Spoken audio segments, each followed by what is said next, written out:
So really quickly today, I want to talk with you about umbilical cord compression. That umbilical cord compression actually causes your baby's HIE, brain injury. And this is a follow-up to a video that I just did in which I was talking to parents and essentially getting at navigating your life following a baby's HIE brain injury. And this question was posed to me. And before I get into the umbilical cord compression issue, what we are essentially getting at in this video is what can cause a baby to suffer this. And this question can come up especially from mothers who pretty much had an uneventful pregnancy. They did everything they were supposed to do, kept all of their doctor's appointments, did what their doctors told them to do. They tried to do everything, as we say, the right way, whatever that means, but they tried to do everything, follow what the doctors were saying. And now when baby is born, this baby has a traumatic brain injury, and the question is, okay, well, how does this happen? So the first two categories, which, because there can be a lot of things that can cause this to happen to a baby, and the first two areas are genetics and developmental.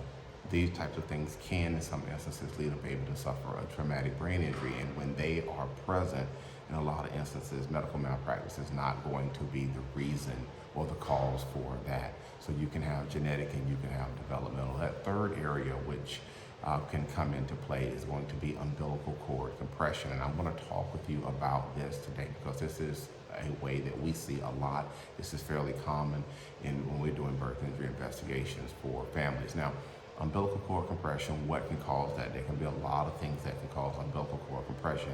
And during pregnancy and going through the process, your baby's umbilical cord can become compressed at any time. And just a quick compression is generally not going to cause problems because baby is moving around in there, and so sometimes the umbilical cord, it can get pinned and it can become compressed. That is generally not going to cause problems, especially if the baby can free, if the umbilical cord can be freed fairly quickly. So where we begin to see problems is that during labor and delivery, when you especially if you're in a hospital, they're going to have you hooked up to devices which are able to track the baby's well-being pretty much in real time.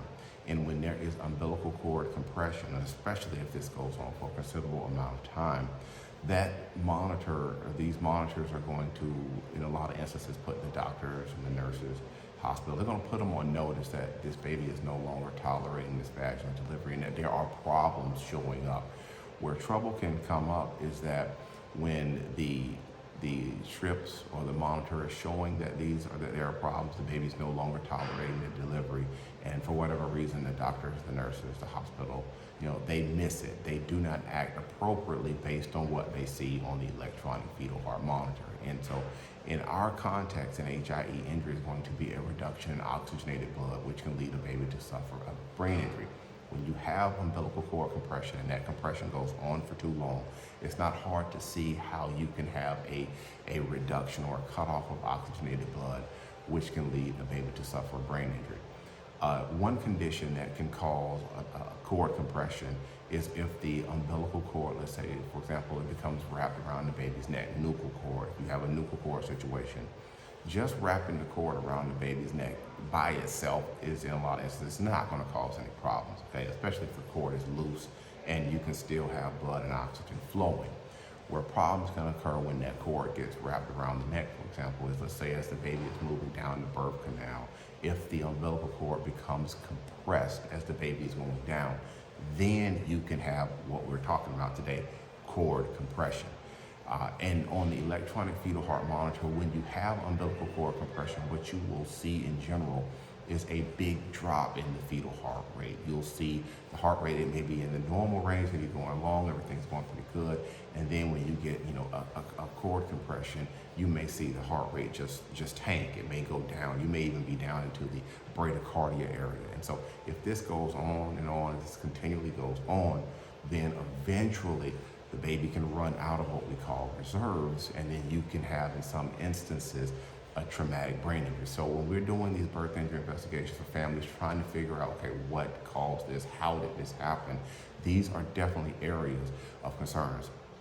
Baby heart rate, what's going on with the electronic fetal heart monitor, what patterns are there, decelerations, are they there, prolonged decels, all of these types of things we are looking at to be able to help families understand how this happened to their child. If you have more questions, maybe watching this video today because your baby has suffered an HIE injury and you have questions as to what caused it, maybe you want us to do a birth injury investigation to help you get answers as to what was going on with this. What I invite you to do is go ahead and get your cell and give me a call. There's a telephone number down below, and you can get your cell, give my office a call, and make sure that when you call and talk to my secretary that you get on our calendar, pick a good date and time to get on our calendar so we can know when to call you back and listen to what was going on with your baby. In addition to that, sometimes we have to reach out to you on email, so make sure you provide a good email address, an email address that you check frequently, because we don't want to send you some stuff and then come to find out you're not checking your email. One more thing before I get out of here. I practice law here in the state of Maryland. I know from time to time we'll have individuals who will contact us, and they may not be in Maryland, they may be in the United States, but they're not in Maryland. If that is you, just understand that we have to use what we call co-counsel or local counsel. In other words, an attorney in your state, and it's something that we can look to help and work with you on, but I just want to make sure that you understand that co-counsel or local counsel aspect of things if you are not here in the state of Maryland. All right, that's going to be it for today's quick educational video. Again, I'm Marcus Boston, and I'm one of the childbirth injury and medical malpractice attorneys practicing law here in the state of Maryland at Boston Law Group LLC. We'll talk with you next time. Take care. Enjoy the rest of your day.